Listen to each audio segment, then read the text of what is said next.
Gross से net पे जा रहे हैं, इसलिए ये माइनस में है। अब जो NFIAN यानी कि विदेशों से जो हमें आय प्राप्त होती है,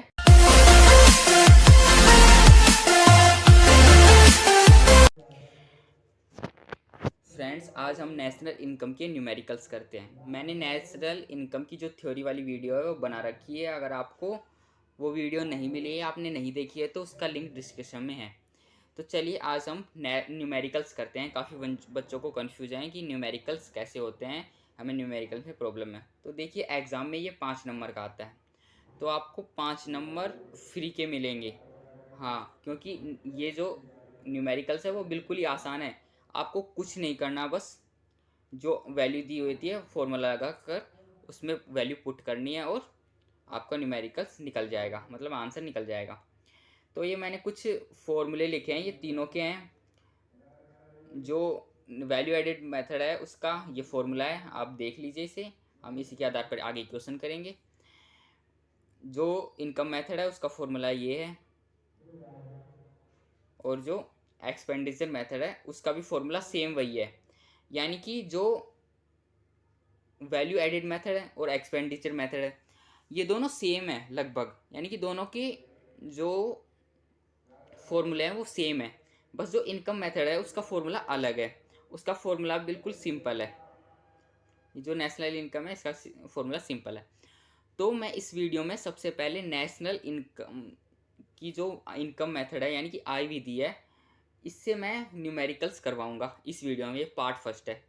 सेकंड पार्ट में वैल्यू एडिट करवा दूंगा और थर्ड पार्ट में एक्सपेंडिचर मेथड।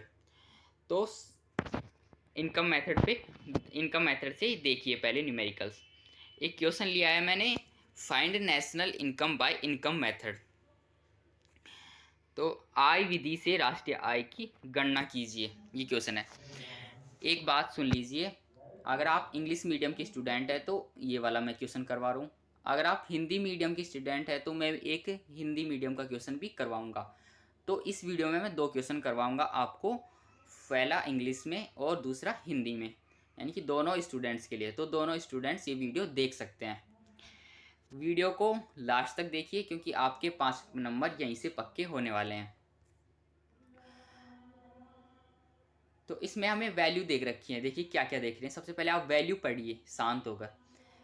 सबसे पहले है कंट्रीब्यूशन ऑफ एम्प्लॉयमेंट, दूसरी है रेंट, तीसरी है वेजेस एंड सैलरीज, चौथी है नेट एक्सपोर्ट, पांचवी है NFIA, और छठी है प्रॉफिट, और सातवीं है इंटरेस्ट। अगर आपको ये समझ में नहीं आया तो देखिए, जो कंट्रीब्यूशन ऑफ एम्प्लॉयमेंट है इसे कहते हैं परिश्रमिक का, परिश्रमिक जो यानी कि जो उनको मजदूरी मिलती है, जो लेबर होते हैं हमारे कर्मचारी होते हैं, उनको जो आय इनकम मिलती है उसे हम कंट्रीब्यूशन ऑफ एम्प्लॉयमेंट कहते हैं। अब जो रेंट का मतलब आपको पता है किराया, सैलरीज ये भी आपको पता है, नेट एक्सपोर्ट भी पता है आपको। NFIA देखिए क्या होता है। NFIA का मतलब है कि हमें विदेश से कितनी आय प्राप्त हो रही है। ये फ्रॉम में भी हो सकती है और टू में भी हो सकती है, यानी कि विदेशों से हमें कितनी प्राप्त हो रही है और हमारे यहाँ से कितनी विदेश में जा रही है, ये दोनों तरीके से हो सकती है। प्रॉफिट और इंटरेस्ट आपको पता है। आप देखिए ऊपर मैंने नेशनल इनकम का जो फॉर्मूला लिखा है, सबसे पहले हमें NDPFC निकालना है। तो NDPFC के लिए हमें क्या क्या चाहिए, कंट्रीब्यूशन ऑफ एम्प्लॉय चाहिए, रेंट चाहिए, इंटरेस्ट चाहिए, प्रॉफिट चाहिए। ये बाकी की चीज़ छोड़िए आप, क्योंकि ये इस क्वेश्चन में दिया हुआ नहीं है। ये 4 चीज़ें इस क्वेश्चन में आपको मिल जाएंगी। तो ये 4 क्वेश्चन आप ढूंढ लीजिए कहाँ कहाँ है।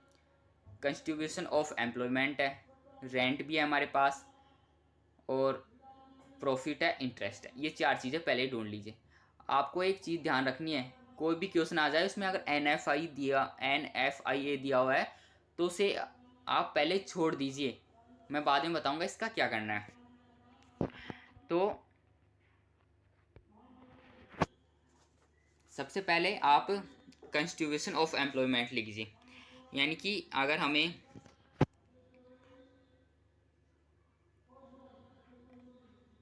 NDPMP निकालना है तो पहले कंट्रीब्यूशन ऑफ एम्प्लॉयमेंट लिखना होगा, कितना है 800 प्लस रेंट कितना है 200 प्लस प्रॉफिट कितना है 300 प्लस इंटरेस्ट कितना है 100। तो इनको जोड़ दीजिए 800 200 300 100 यानी कि 1400 हो गए। तो 1400 करोड़, ये करोड़ में है, ध्यान रखना वैल्यू, वैल्यू हमेशा अब नेशनल इनकम आप निकालेंगे तो करोड़ में, हमेशा करोड़ में ही वैल्यू होगी। तो ये करोड़ है, तो ये निकल गया हमारा। अब हमें NNPFC निकालना है, NNPFC। तो उसके लिए आपको क्या करना होगा, इक्वल्स टू जो NDP-MP निकला, इसका फॉर्मूला आपको ऊपर ने देखा होगा आपने, NDP-MP माइनस वो NDP-MP प्लस NFI-A। तो NDP-MP कितना निकला हमारा 1400 करोड़, 1400 करोड़ प्लस इसमें देखिए कि NFI कितना है -20 करोड़ है, ध्यान से देखिए ये वाला, तो -20 करोड़ है, तो यहाँ पे -20 करोड़ लिख देंगे। तो हमारा जो फाइनल आंसर आएगा वो 1380 करोड़ आएगा, 1380 करोड़।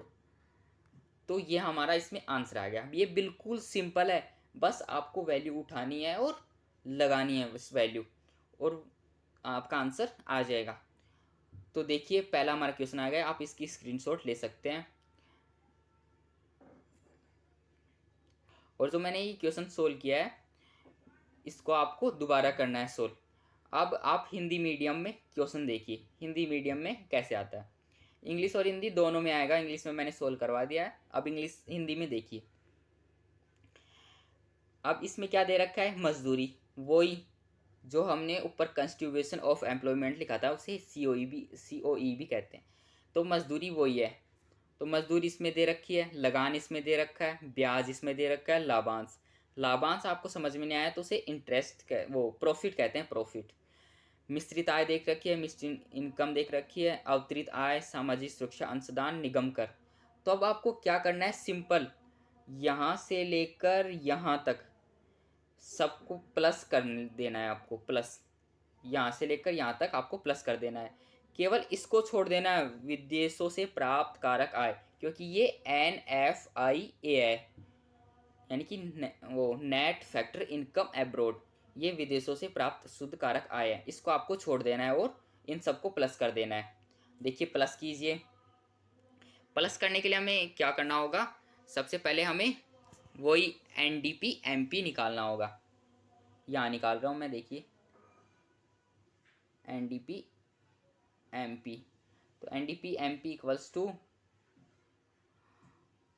5000, मैं ऐसे लिख रहा हूँ 5000 प्लस 400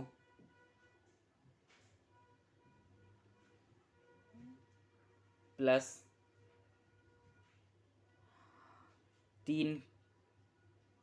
5000 करोड़ है ना, उसमें मैंने के लिख दिया है, ऐसे ही मैं 3K लिख रहा हूँ, लेकिन आपको करोड़ में वैल्यू ध्यान रखनी है।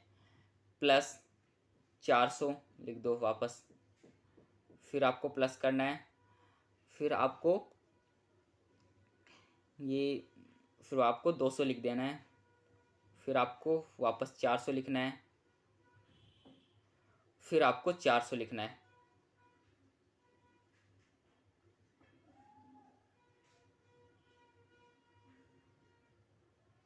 ये गलत हो गया, सॉरी।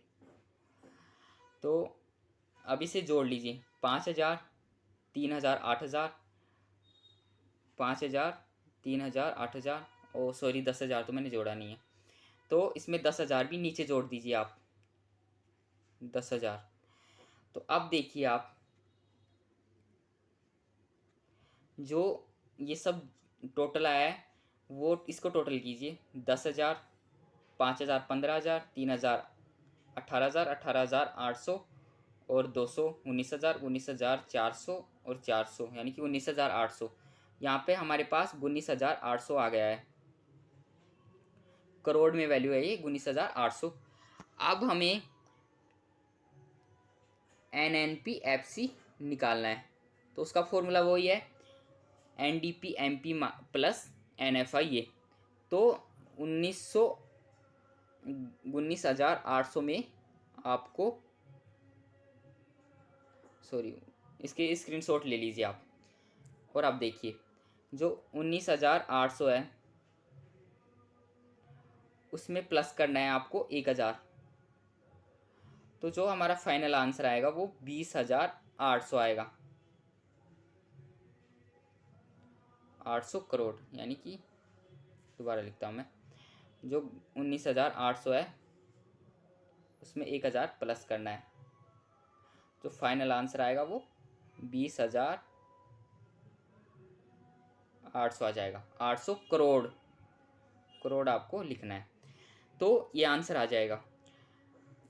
तो ये बिल्कुल सिंपल क्वेश्चन था। अब आपको मैं एक क्वेश्चन देता हूँ कि जो ये क्वेश्चन है इसमें से आप जो सामाजिक सुरक्षा अंशदान है वो हटा दीजिए और इस क्वेश्चन को दोबारा कीजिए, ये हटा दीजिए और आपको ये क्वेश्चन दोबारा करना है।